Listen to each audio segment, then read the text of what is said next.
Good morning, everyone, and welcome to the Magdalene Pathway. It is my joy, my honor to be here with you in this sacred space. Let us light our candles as we move into as we move into this next class together. Just coming in and actually.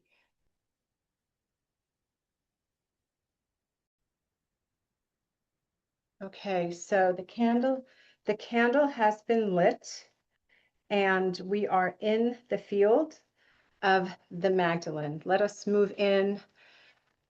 We are in this space. First, let's set the space with our breaths, our 3 breaths.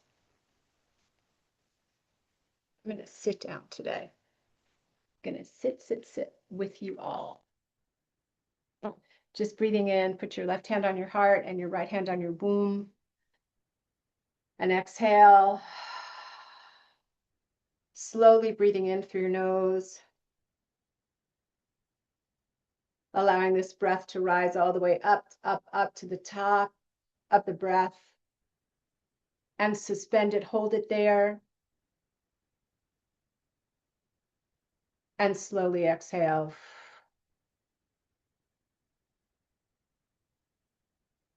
And then taking another breath in. And feeling this energy, life force, just rise all the way up. Holding that breath. And slowly exhale. And one more time, breathing in. Holding the breath. And slowly exhaling.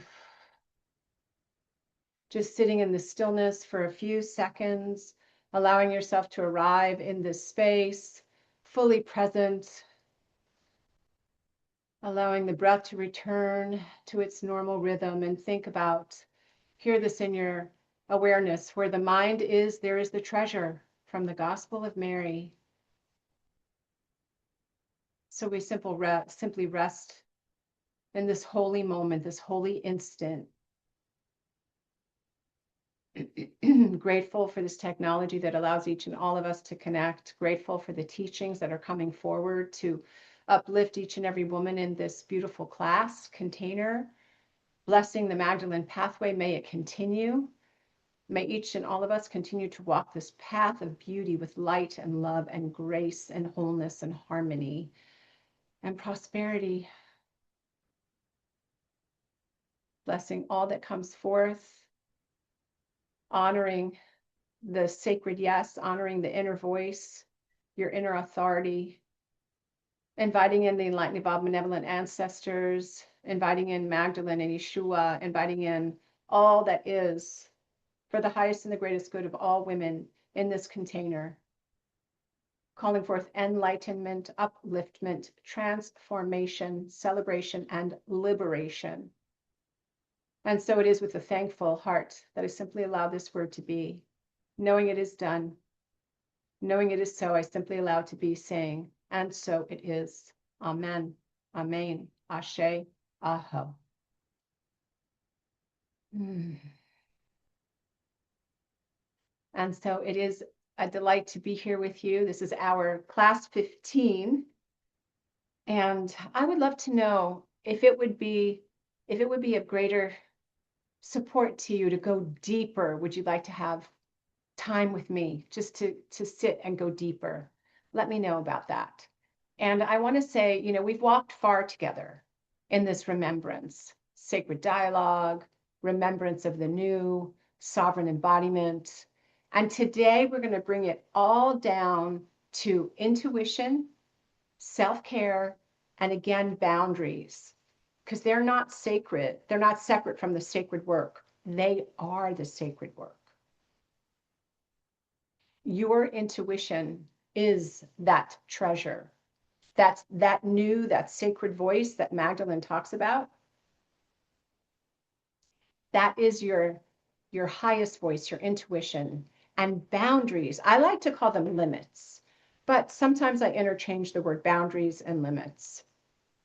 And that's how you protect your peace. That's how you protect your intuition. And self-care is how you tend to it. So we're going to, we're going to do all three. So it's applicable. So intuition is sacred technology. As we've talked about and done a deep dive into, Magdalene didn't receive her vision through the eyes or logic or argument. She received it through the new, which is the inner eye, the faculty of higher knowing, direct knowing. Now, granted, Peter doubted her precisely because her authority didn't come through the visible proof. It came through the inner seeing. And that's what Yeshua said, you are seeing me through vision. And your intuition works the same way. It rarely arrives as a shout unless you're in a situation where there's danger. And then you will feel a compelling voice, you'll feel an urge. It'll be so strong that you cannot ignore it. And still some people do, to be honest, because most people are so programmed to ignore their intuition and to talk themselves out of it. And one of the practices that I think is really important is to be aware of how intuition makes itself known in your body. So sometimes it'll feel like a tightening in your solar plexus or in your heart, like you'll feel something, a pressure or I call it tapping, but it's like this nudge from spirit. It'll be a full body feeling. Oh, I feel good in this situation. Oh, I don't feel good in this situation. Or, oh, I'm going to make this turn here, or I'm going to go left there. So it's really helpful to tune in to your body to see how does intuition come through for you. Magdalene said, "Blessed are you that you did not waver at seeing me, for where the mind is, there is the treasure." And so he's speaking again about the one mind, the divine mind, and the intuition. So this is what she is sharing as part of her teachings. And she didn't waver. And that's what we've been practicing since class 1. It's not perfection, but it's certainly not talking yourself out of what you already sense. And part of the journey is returning home to your truth, to your true self. Audre Lorde said, "Caring for myself is not self-indulgence, it is self-preservation, and that is not an act of political warfare."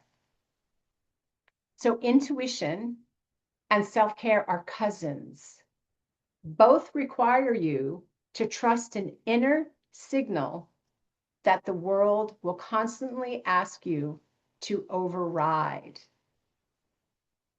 So it's really important to learn how to hold your intuition, how to become aware of how intuition moves through you so that you are able to discern in a moment, oh, this is my intuition. Intuition will come through typically with an openness, an ease. One could even say you feel a higher vibration. When it's not your intuition, and again, the exception is if you're in danger, when it's like an alarm through your system, you can feel it in your body. But when it's not intuition and it's fear, it usually comes through with an urgency. Do it now. It's got to do now. The other thing that often happens is this tendency, along with that urgency, is to get it right, to make it perfect, to make sure everything is right. I'm going to go back. I'm going to call them. I'm going to re-say this. Maybe if I say it this way, maybe if I do this way, it'll be perfect. It'll be good. And that isn't the voice of your intuition. That is the voice of fear.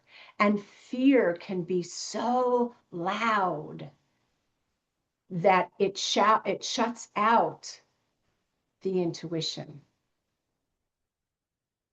So in the Magdalene Pathway, it's really important to really be aware of how you feel your intuition. So I invite you, nice hat. I invite you to settle in, feet planted on the ground.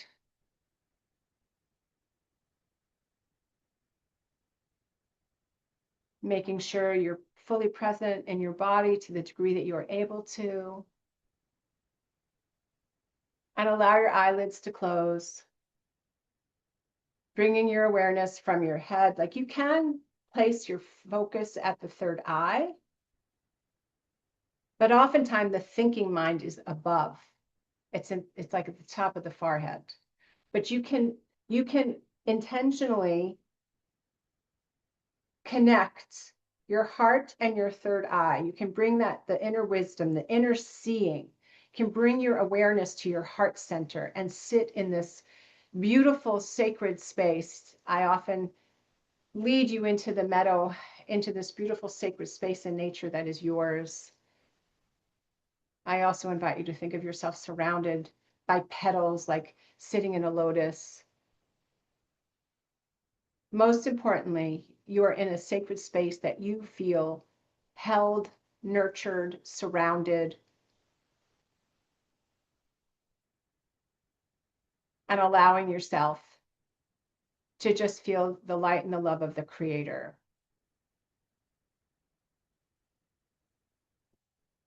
Feeling yourself being breathed in and out by this beautiful golden white light.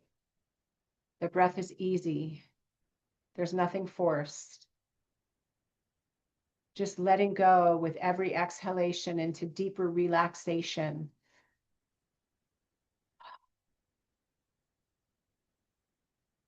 You're sitting in this beautiful field of infinite potentiality and possibility, and yet held in this beautiful container where you feel sourced, infused, suffused by the Creator, the divine light, divine love, filling and overflowing. So it's inside of you and it's outside of you.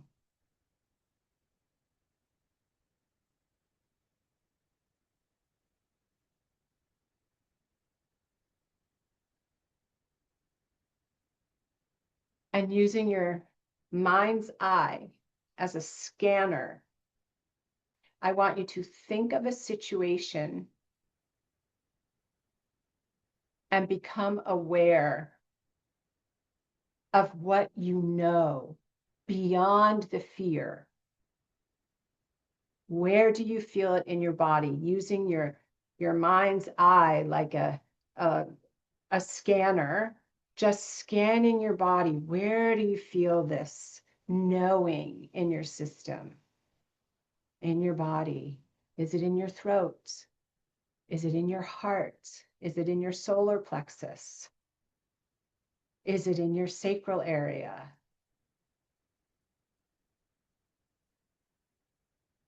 Is it in your legs, your arms? Where do you feel this knowing, this intuition, this intuitive faculty, this knowing?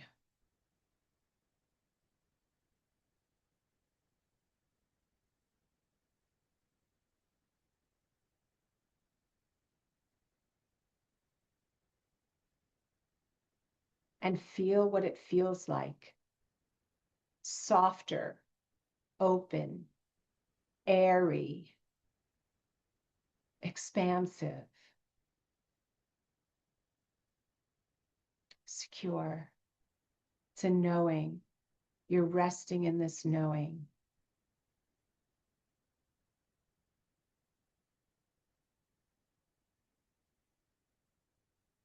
Now you can recall a situation where you rested in that knowing.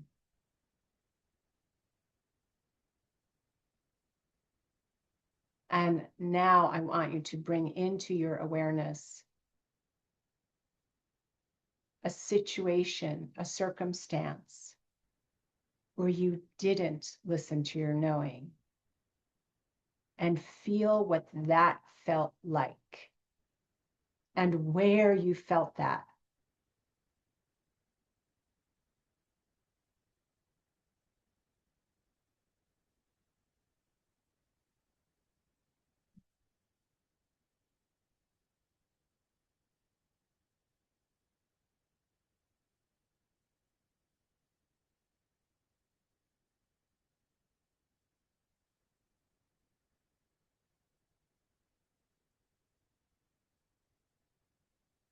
For each person, it's going to be different, and that is okay.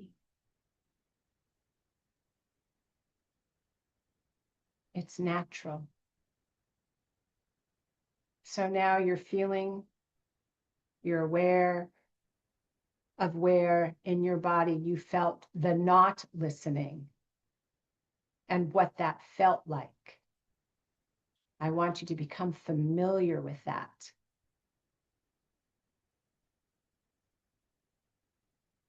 And now bringing your awareness back, you can put that not knowing, not listening to the side. And now bringing your awareness once again to that place in your body that knows, that knew, and feel what that feels like in contrast.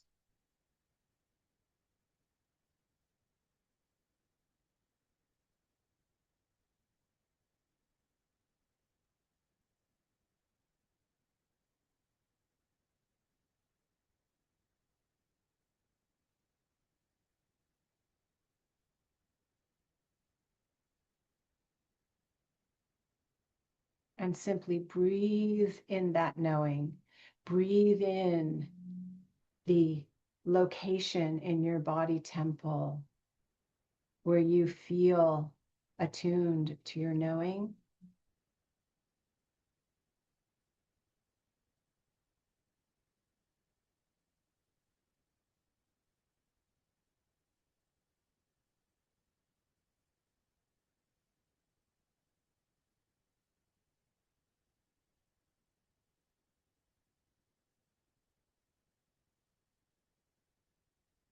And now I'm being guided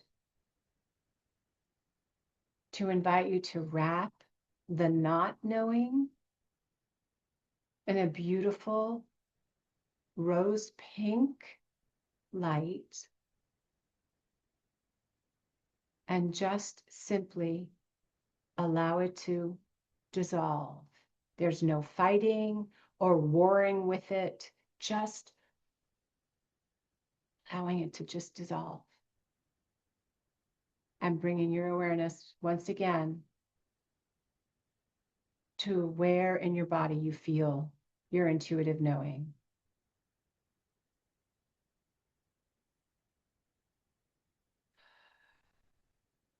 And then very gently opening your eyes.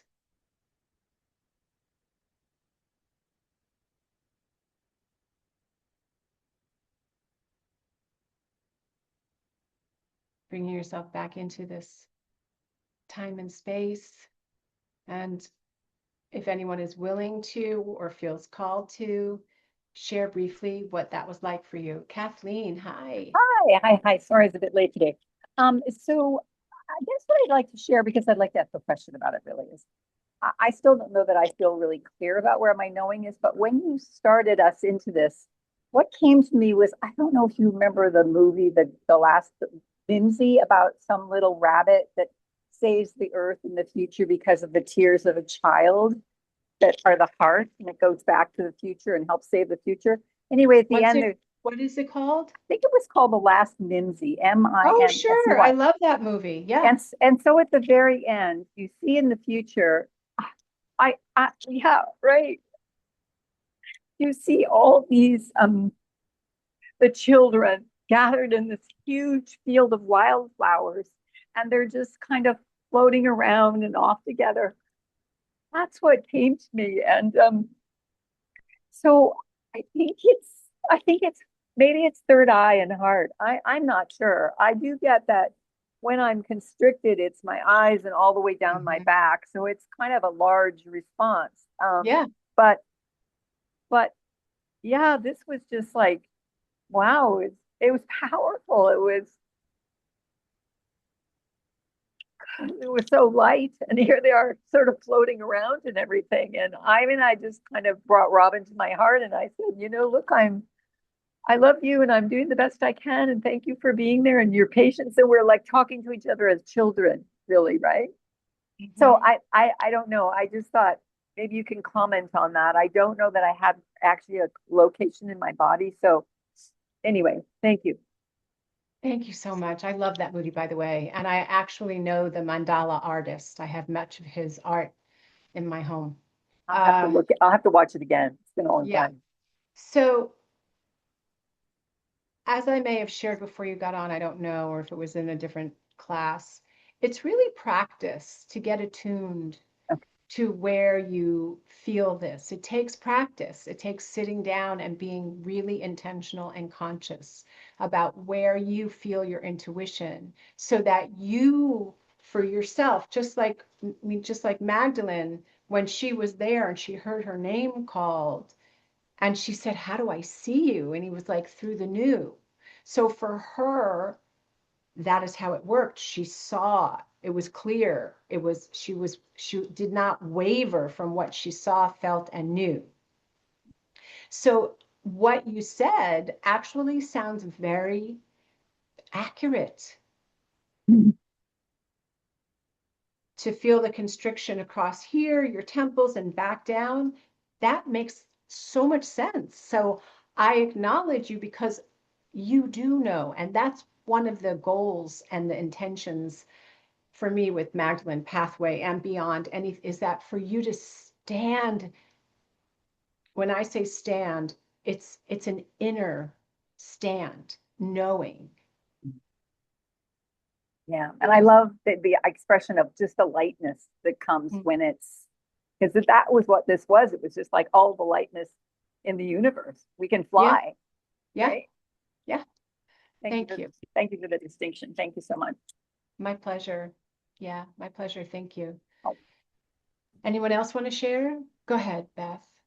Well, if you would have asked me to, let's say, jot down where's my, where do I not pay attention to myself, I'd say it was in, I thought, oh, it's in my neck, it's in my jaw, it's in my armpits. But as we did the exercise, I I get this thing where it's in my lungs. It's coming from my lungs. And I didn't want to go back. When you'd say go back to not paying attention, it's like I almost, I'm like, I don't want to go there. I don't really want to go there. Like, so, and a lot of times my reaction is after I'm interacting with someone or something.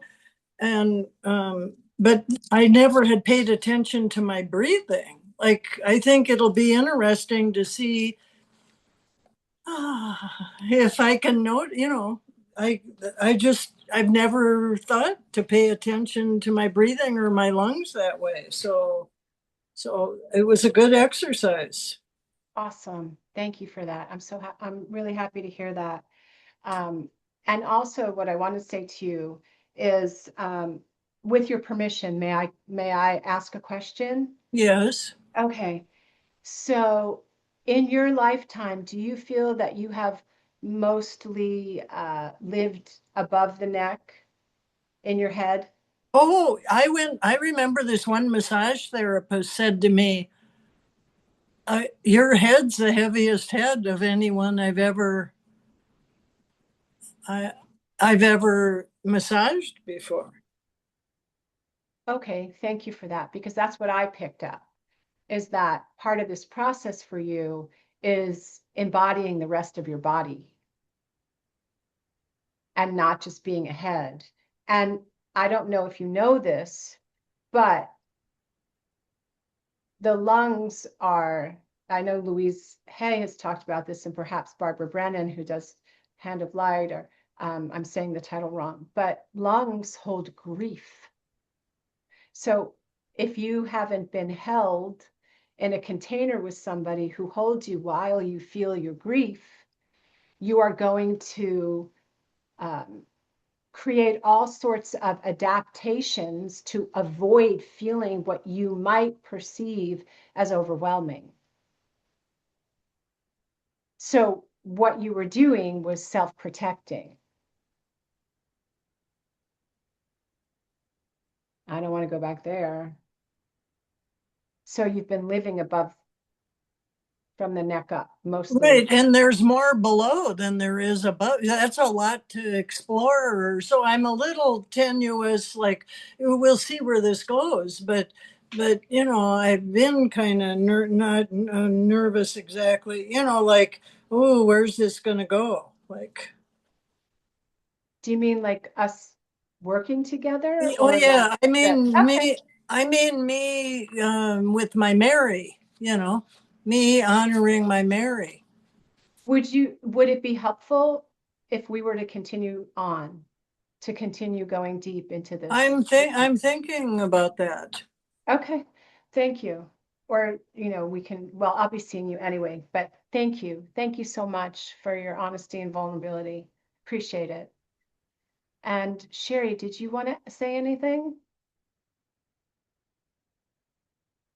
Can you unmute? You go.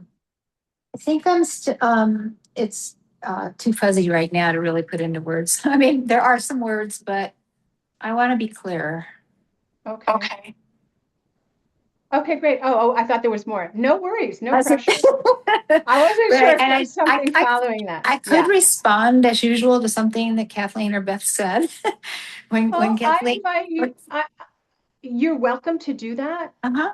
And I also invite you to be with yourself in your own process, because it's very natural for us to want to support other people. Right. That's like 1/10 of it. The other 9/10 of it was because of like little sparks of insight as they're talking. About And yourself. yeah, and experiences or things like when she said, when Kathleen said, because we all fly, I started thinking about all the dreams of flying I've had through my whole childhood, right? And so it's me relating to what they say. And I love it. and then Beth with, I carry tension all there, but I don't think that's where my knowing is. And when you said about grieving being held in a container, containing it, I've been that container for others. When my father died, I walked out of the room as my aunt was sitting there sobbing, and I had to be her container. I had to be my grandmother's container. I don't know that anyone has been the container for me in the grieving process. Mm-hmm. I understand. Yeah. So anyway, those are the things that popped into my mind as far as when we went through I was touching my chakras because I had been trained by my therapist we did muscle testing to see where I was holding a trauma. And so I thought, well, I'll do that for finding out where the knowing is, but I didn't have the muscle testing to do. So, so that's why I was a little bit still kind of lost. There are some things that I understand about myself that happened when I was fighting my own knowing, but that's where I'm fuzzy as to really what to say about that. So. Awesome. Okay. Well, I'm so present to the vulnerability and the depth of your shares. I'm so honored. Thank you. Thank you for sharing as you have and as you do. And it's practice, and it's really practice. You've heard me talk a lot about discernment, and that discernment emerges from sitting and just checking in. Where am I feeling this? So when you were sharing, it sounded like you were feeling certain places, and I understand what it's like not to be held with my grief and to be so afraid of my grief. and to be the one that holds others, not only professionally, which I do, it's a huge part of what I do, but also personally. I absolutely know what that's like. When my father died, my mother was so beyond bereft that Yeah. there was no space for me to grieve my dad, who was my best friend. So I understand what that's like. And it's one of the things that I also feel I do very well for others is hold that space to let down, to I have this joke that I say to my clients a lot: unpack your basket so you don't become a basket case. Because what happens when we don't allow ourselves to express, to experience, to let down, we build up this, it's like this invisible blocks and walls, and then it manifests through health issues, oftentimes because we're not honoring. And I'm not a medical doctor, I'm not dispensing medical information, I'm dispensing or sharing what my experience has been working with so many people through the years and my own life journey. It takes enormous courage, and you've heard me say this, and humility to let down and then build up. Sometimes people can get stuck, but it's a whole process. So, and you're in it. So that's all that, that's what really matters. And again, I just really acknowledge the depth of your shares and your wisdom. Thank you. Thank you for sharing. Welcome.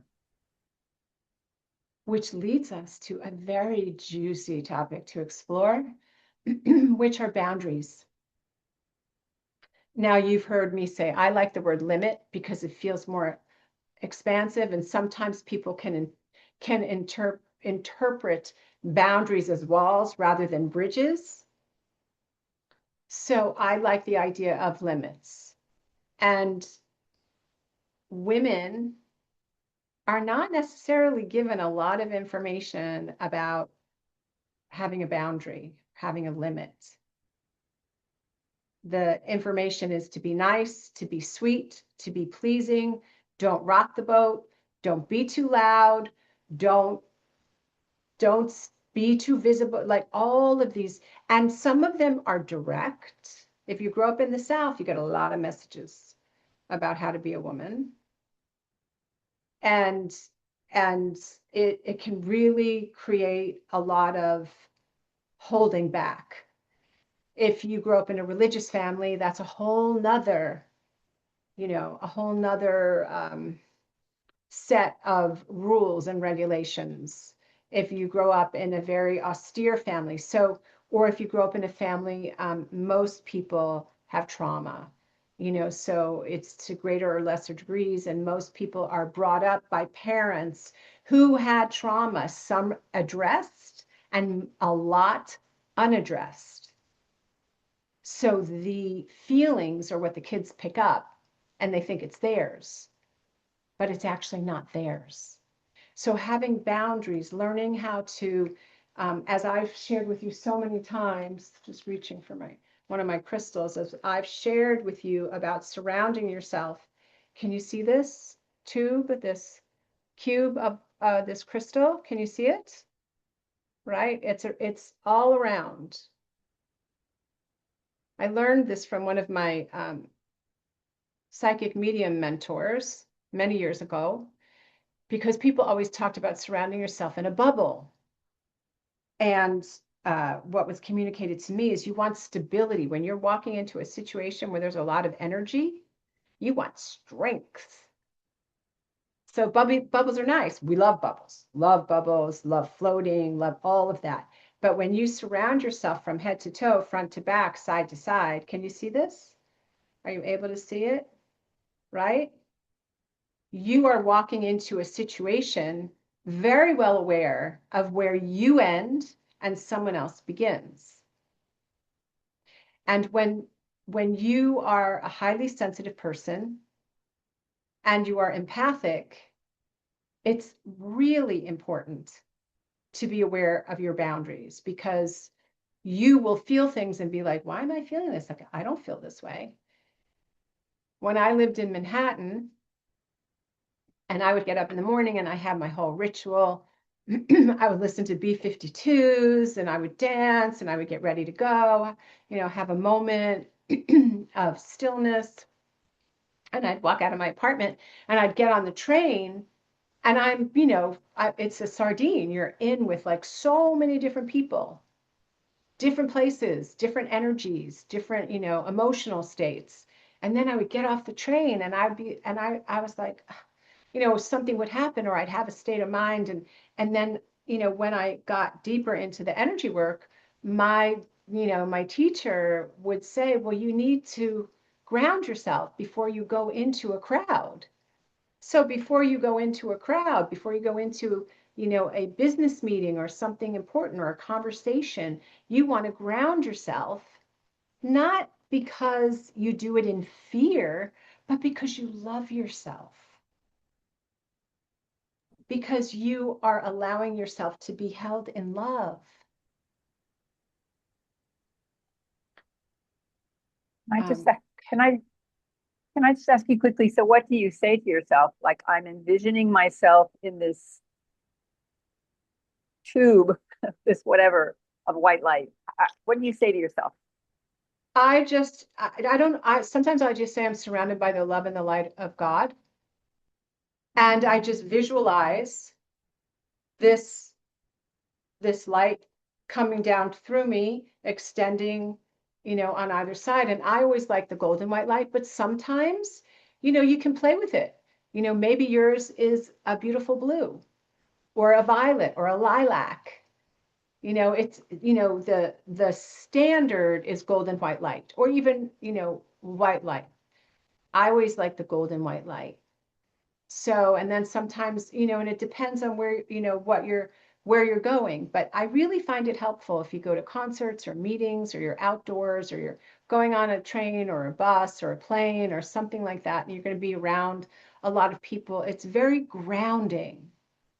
So you're not closed off to people. It's not a wall against love or connection. It's really, it's keeping that love held, so you're not impacted by other people's energies. And by energy they don't even think they're emitting. Like, sometimes, there's some people in the world that take pride in being adversarial, like they think it's a badge of honor. And so you might have a meeting with somebody like that, or you find yourself in a room with somebody like that. And again, when you're really sensitive, you can feel this like an energy leap.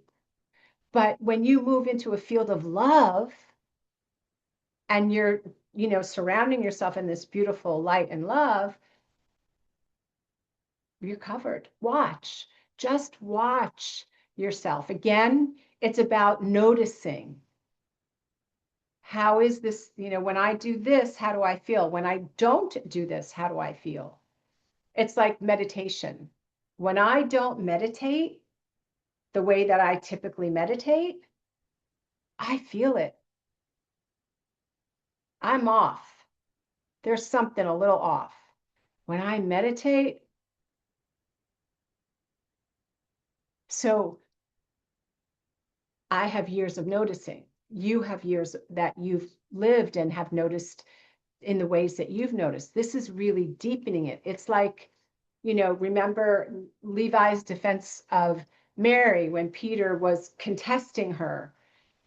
And he said, if the Savior made her worthy, who are you indeed to reject her? So that was a boundary that Levi was drawing, but it was also an invitation. It was an invitation to not be impacted, not to allow somebody's words to take you out. Sometimes people can feel assaulted by other people's energy, by other people's words, and it is a practice So boundary is, or a limit is really, being very clear about where you exist or where somebody else exists. And there's three different, there's more, but I think of these boundaries in these areas, right? There's time boundaries. Sometimes people can get stuck in what I like to call either time vagueness or just time, like there's no time. Now, we know if you're on a spiritual path, we know that time in the spirit realm, it's not the same as time here. That time is a man-made construct. And as humans in this world, you want to be mindful of where you're spending your time, not overriding your exhaustion, not overriding, which goes into this next one, emotionally, not giving yourself away to other people because they need something, they're going through a hard time, they're whatever the connection is, and forgetting yourself. Like it's not about not giving to other people, but it's really about being so conscious and aware of what you need. When I may have shared this with you, but when my daughter was young, there were moments that I would feel so exhausted, or I would feel like my patience was really thin and I didn't want to say or do anything that I would regret. Not that I didn't at times do that, but what I would say to my little girl, and as she grew up, I would say to her, right now, Mama has this much patience, this much. Right in this moment, I've got big feelings running through my body. So I can't give you more than that right now, but I'm here with you. Like I never let her think I wasn't there. I just set that boundary because sometimes with little children, you have to repeat yourself, right? So many times. Yeah, and then, and then if you're feeling tired or you're stressed out for whatever reason, or something might be moving through you, or you've got pressures, all of it. Little kids are not there to take care of our feelings, but we need to be really mindful of what we're communicating to them. Just like when you're in a relationship, if you're feeling really tense and you're very short or impatient, you want to communicate that to your partner. I'm really concerned about XYZ. I'm feeling pressure. I'm feeling stressed. I didn't sleep well. So what I'm saying, what I'm doing, it doesn't have anything to do with you. Even though it really might seem like it does, it doesn't. Oftentimes, it doesn't. And then voice boundaries. Speech, people in this culture, in this time, talk so much about freedom of speech. Freedom of speech, freedom of speech, but they're not mindful of what they're speaking or how they're speaking. So there's a couple of things is like, do I need to say this? Do I need to say this now? Do I need to say it in this way? Like it's an inner check. Because it's not about not communicating. It's about how is the best way for me to communicate, to feel heard. So we have the intuition. You have an intuition. You're standing in a situation. Maybe you're in your living room, or you're at, I don't know, a community center, or what have you, a restaurant. And you start to notice something is, maybe something feels amazing. So you want to notice that. Maybe, something feels a little off. You want to notice that. Maybe you're in a situation where you're having a conversation with somebody and you want to notice, is this the right time? Is what I need to say important right in this moment, or could I find a better time? Sometimes there is no better time. Sometimes the time to say is right now, but you don't know that until you become really acquainted with what's going on inside of you.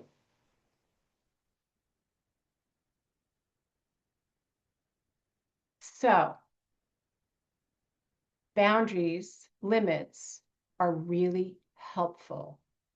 And there's also a whole style of communication when you want to share something, when you want to share your limits that I teach, and I call it respectful communication.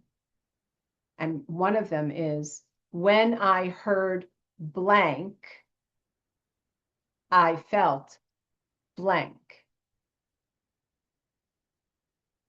When I heard blank, it reminded me of blank. And I felt, or I made up this story that. So that's something that, if we all agree to continue, I will teach in depth on how to really have this emotional sobriety, this ability to communicate with others and to know yourself. Which brings up self-care. Very, very important, right?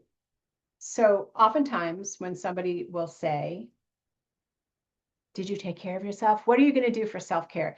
Anybody feel like I used to when somebody would say, what are you going to do for self-care? And your mind would just go blank. Like, I don't know, take a bath. What it, give me the 411, like, what is it? But self-care isn't just taking a bubble bath. Self-care, which, I mean, there's nothing wrong with a bath. I love baths. I love salt baths. I love jacuzzis, I love all that. But real self-care is turning within and inquiring, what does my body, what does my nervous system, what does my spirit actually need right now to stay aligned with my sovereign self?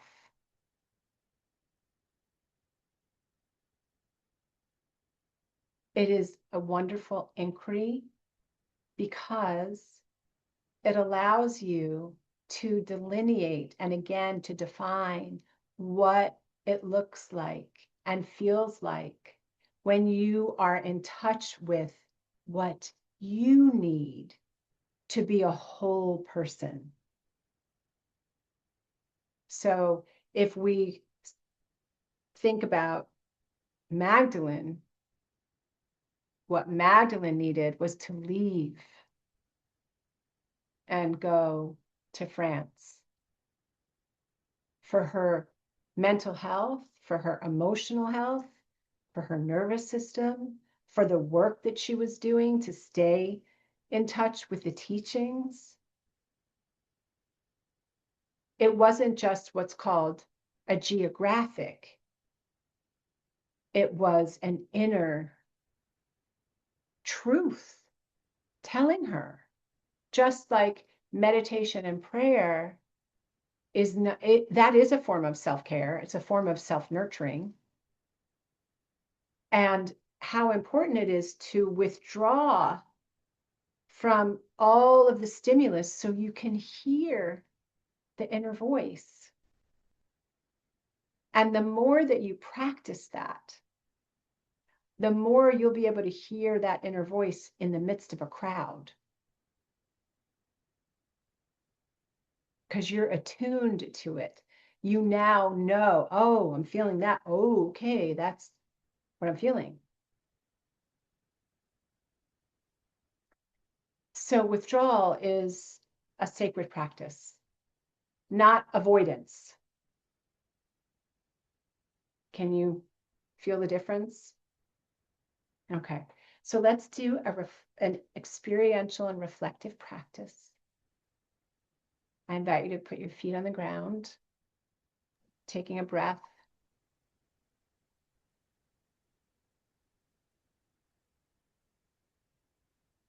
Your back is straight without being rigid.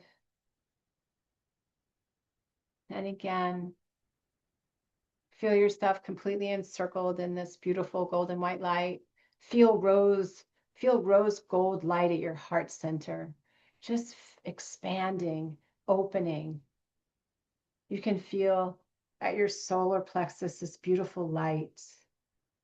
It's beautiful, also like this golden light.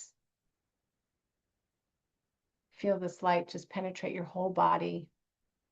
You're surrounded and immersed in this golden white light, and then you have rose gold light at your heart and this yellow light at your solar plexus, and you can imagine orange in the sacral area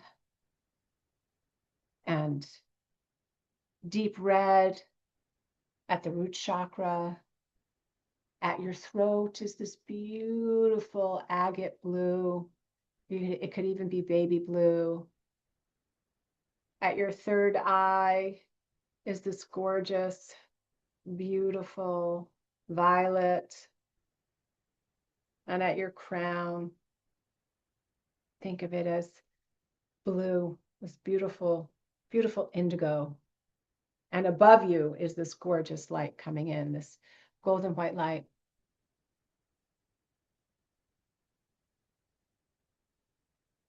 And so, even though you might have a little resistance to do this, I invite you to just play along and bring to mind a moment recently where you sensed something quietly, a hesitation, a nudge, a knowing, and you overrode it to keep peace, to be agreeable, to avoid conflict, which isn't a bad thing. But think of this, just bring to mind a moment recently.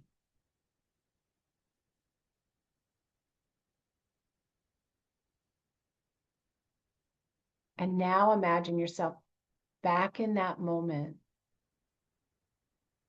But this time, you're trusting the whisper, the nudge, the knowing, the something.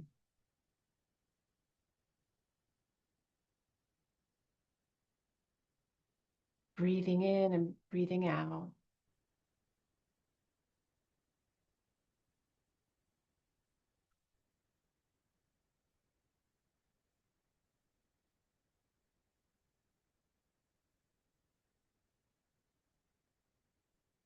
You don't need 100% certainty. You only need to not talk yourself out of what you're sensing.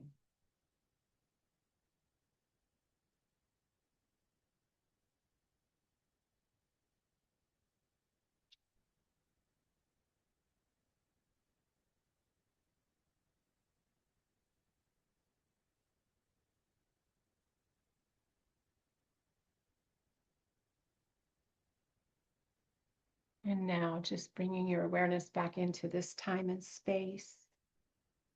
Breathing in and out of your heart.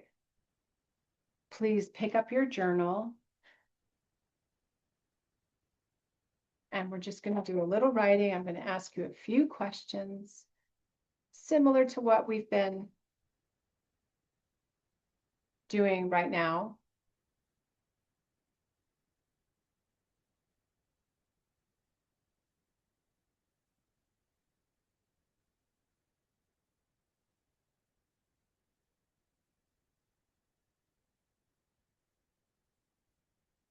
And I put the questions in there.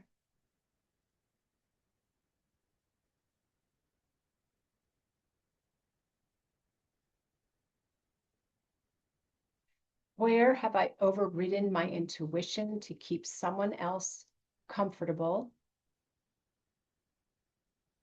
What is one boundary I've been avoiding because I feared it would hurt or look unkind? What does true self-care, devotion, not escape, actually ask of me this week, what would it look like?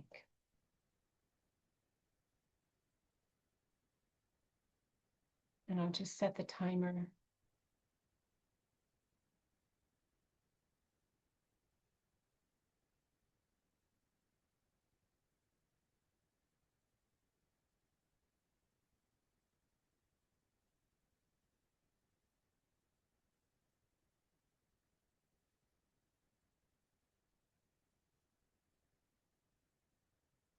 Seven minutes.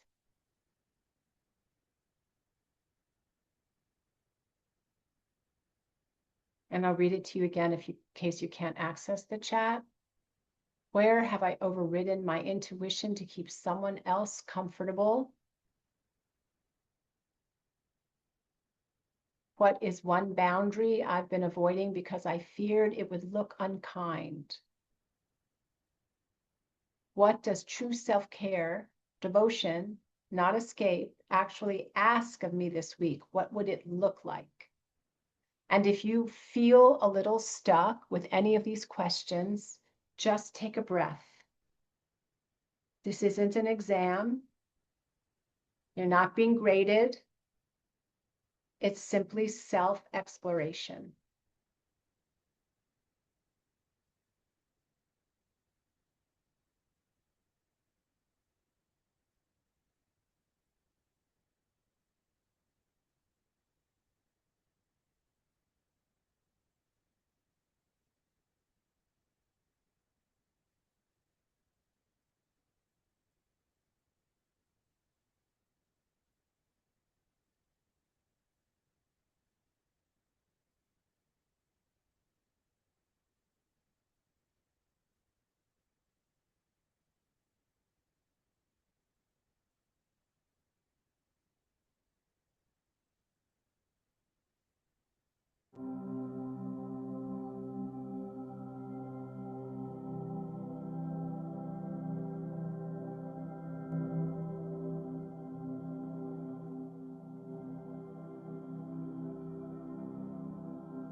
right.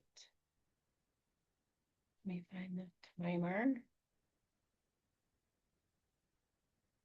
Lovely. So would anyone like to share about what came up for them?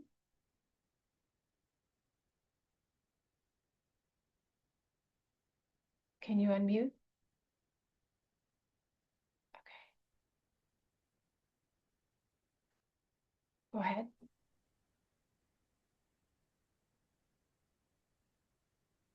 Kathleen, did you want Oh, to say something? yeah, yeah, no, I'm always glad to share, but, so I think for me, where have I overridden my intuition to keep someone else comfortable?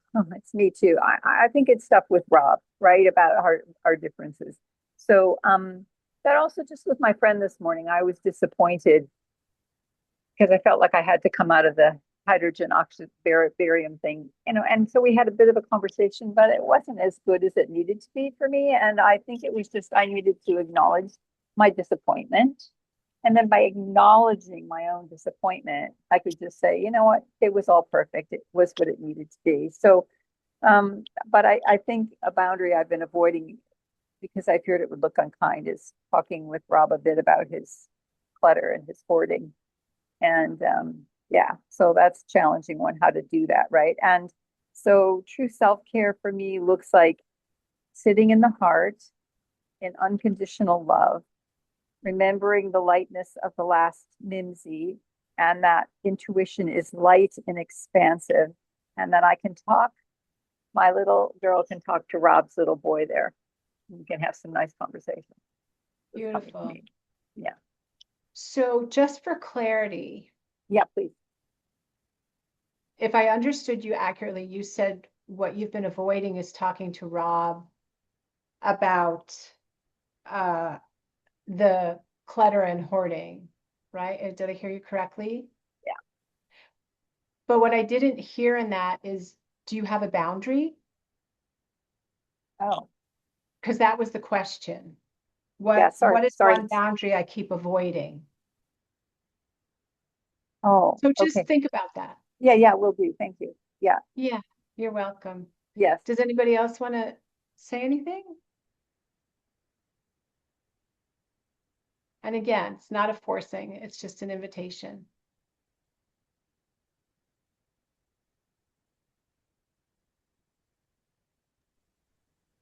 Kathleen? I speak to it again. So I think my boundary would be, I'd love to see him just get the living room, dining room cleared up and have everything else in the other room. That would feel like a good, does that seem like more like a boundary? Well, that's more like a request. Okay. A boundary is typically something like,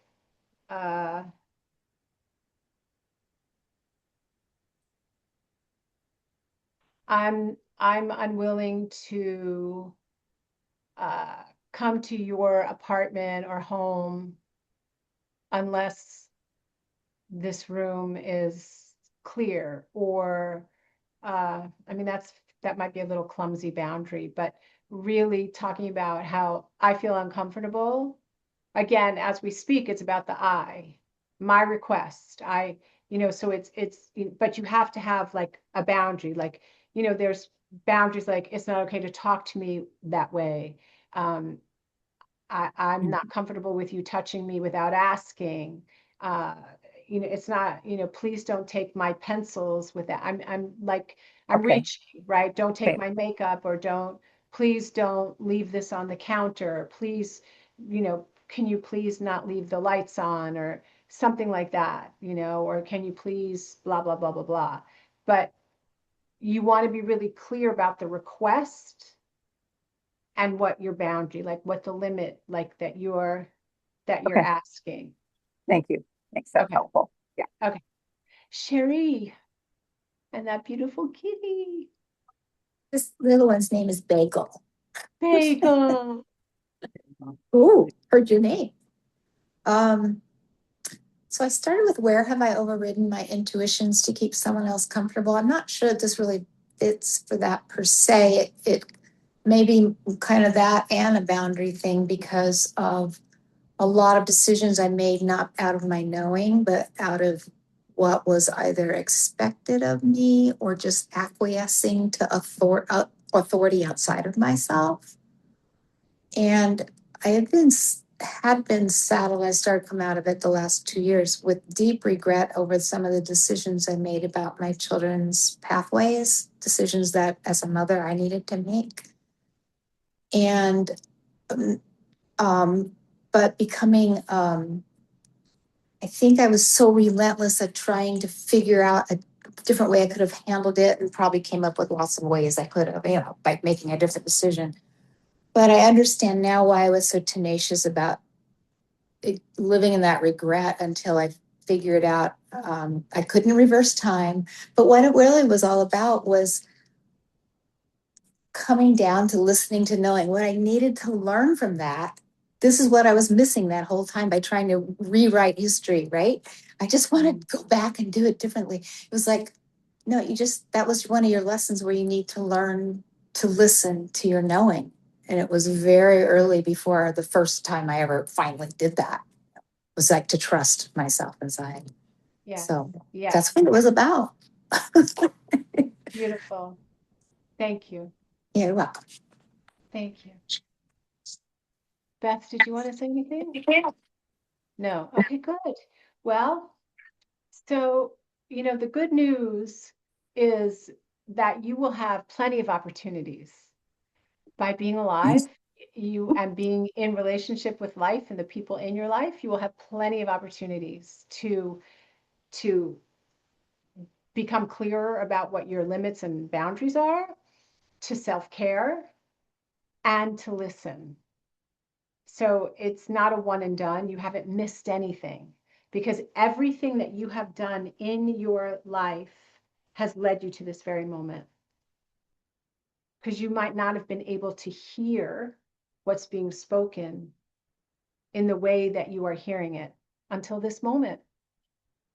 So each of us in adults, children, are doing the very best we can in each moment to get our basic needs met. And often the protective, even sometimes maladaptive strategies that we choose to get our needs met don't work at a certain point. And it's the reflection back from others around us that say to us, this isn't working, or I see you're doing this, or I see you're doing that. And when you get to a level of maturity, you're able to receive what this person is saying and look to see where this is true, and make a decision about how to amend it. And when you spend more time in the silence, you are able to discern, wow, this person isn't attacking me.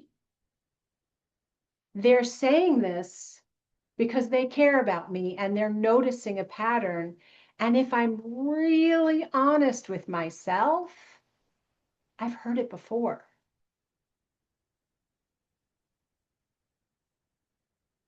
And that ability to sit in the stillness is through practice. The ability to have limits and boundaries develops through practice. And those self-loving, self-nurturing actions develop with practice. It's not a this, it's practice. So you may have heard me share, so many people, myself included, I used to go to so many weekend retreats and all these transformational events. I loved them, I still do. But after the weekend, after the breakthrough, comes the living. Because you're brought to such a high level of frequency, like even in our classes, we're all elevated. And then there's the living, the application. Yes? Yeah. So as we near the close of today, and next week is our last class in this configuration, Many of you have asked, like, what's next? They want to continue.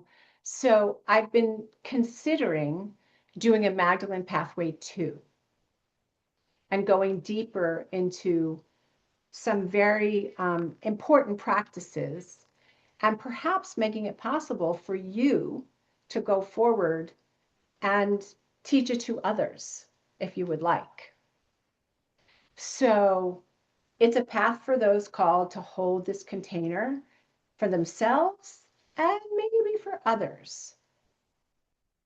So if that would be of interest to you, I would love for you to tell me, like, yes, I want to do this. Yes, I'm interested.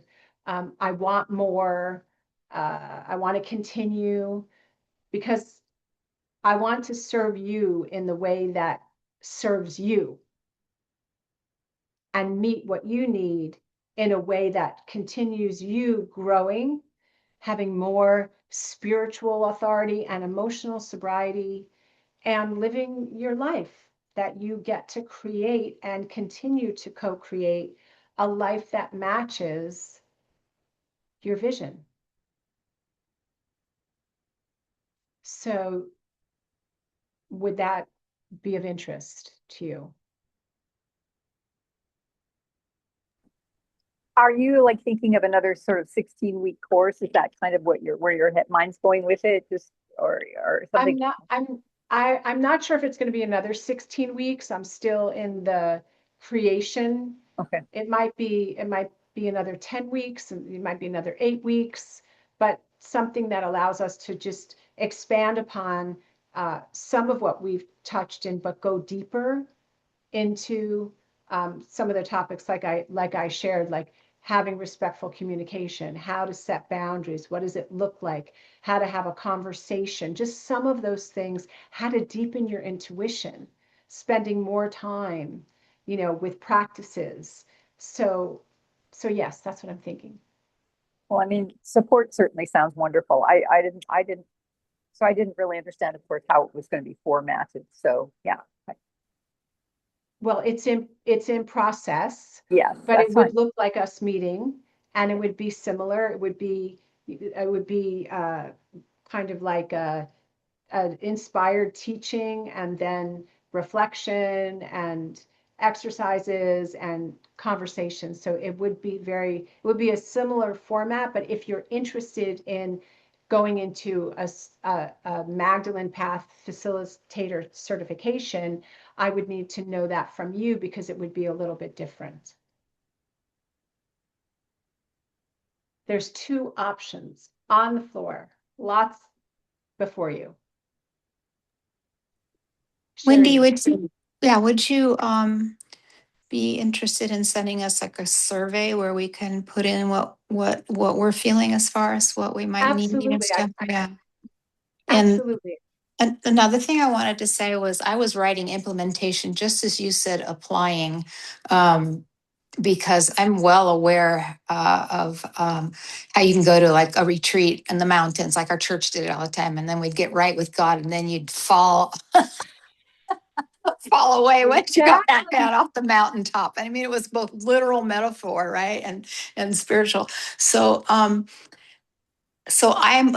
just put that out there. I think what the next session would be really great for more implementation. I'm going to say this before you can give a survey because I am just so curious about um, Mary Magdalene, and because I've never had any exposure to her other than a few moments at church or phrases and stuff. And if we were provided a copy of her gospel or just a link or whatever, I think that would be Yeah. a fantastic way to even include this session. So I'd be interested in a learning journey. And what I'm going to say is I think what this one is kind of a discovery, and the next one might be more the implementation side of it, the next session. Okay. And I also want to offer up if we ever wanted to get together and kind of a retreat thing. Pardon? Sorry, getting hot in here? No, I'm comfortable. No. Somebody. That's okay. Go Okay. ahead, Sherry. Yes, a retreat. I would love to Because see.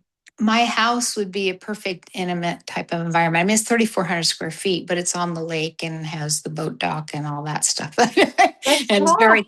very forested and stuff. And I think, well, maybe that's the one. It's us that it's been waiting for, because I don't know who. So Oh my gosh, let's talk. Yes, that's yeah. absolutely something that's been on my list besides going to France together. But yes, I would love to do that. Thank you, Cherie. Oh wow. Yeah. Thank you. Okay. Thanks. Beth, did you want to contribute? Thank you so much, both, Cherie and Kathleen. You got it. Okay, go ahead, Beth. Yeah, I'm glad we're talking about what's next, because sometimes I felt like once a week was too much, and then I thought, oh no, it's not enough at all. Like, and so, I'm kind of wondering what you've got cooked up. Awesome. Well, you will be the first to see it. I can All promise you right. that for sure. And thank you all for all that you bring. You know, you may not see yourself the way I see you at this moment, but I see you so bright and intelligent and kind and caring and sensitive and intuitive and powerful. That's how I see you. So it is really an honor to be with you. Thank you. I So want I'll to know close where this out. Sherry Rose's place is, because I'd be all for that. That sounds, where do you Probably live? not on this recording. We can do that offline. Is that cool? Just for confidentiality. Oh, yeah, absolutely. You're Okay. gonna keep her on a cliffhanger. Yes. And Kathleen, I think you still have my phone number. You can always text me and say, "Where is it?" Oh, yay. Oh, that's so beautiful. Okay, so let's close out. I just want to say to you this, may your intuition be trusted before it needs to be proven. So trust before needing to be proven. May your boundaries be honored as sacred, not apologized for. May your self-care be devotion, not escape or not done. And Mary Magdalene walked as a sovereign woman. And it wasn't even that we use these words in our everyday, sovereign. I want to be. She didn't think I'm walking as a sovereign woman. She embodied her knowing. And that's what made her sovereign. So it didn't come from her saying, I'm a sovereign woman. It came from her standing in her inner knowing and her inner authority. And so you have that within you. No one can take that from you or give that to you, but it can be cultivated and drawn forth and forward. And that's what this pathway is dedicated to.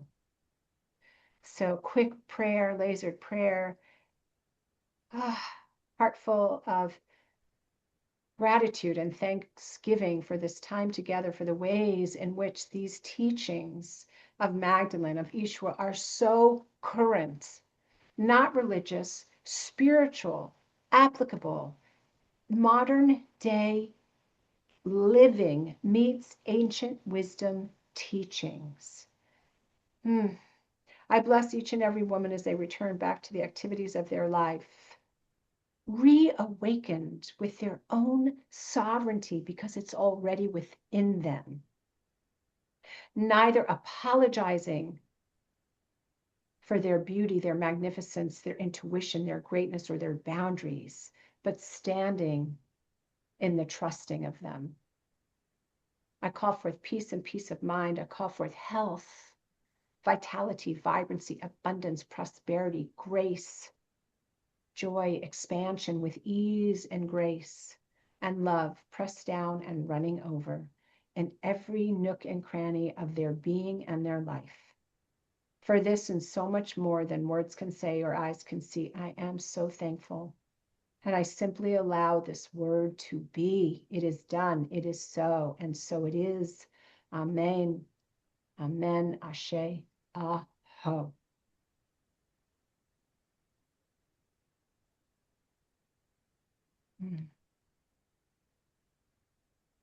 Mwah. Blessings to you. I'm getting better at it. All right. Mwah. Thank you. We'll see you soon. Bye for now.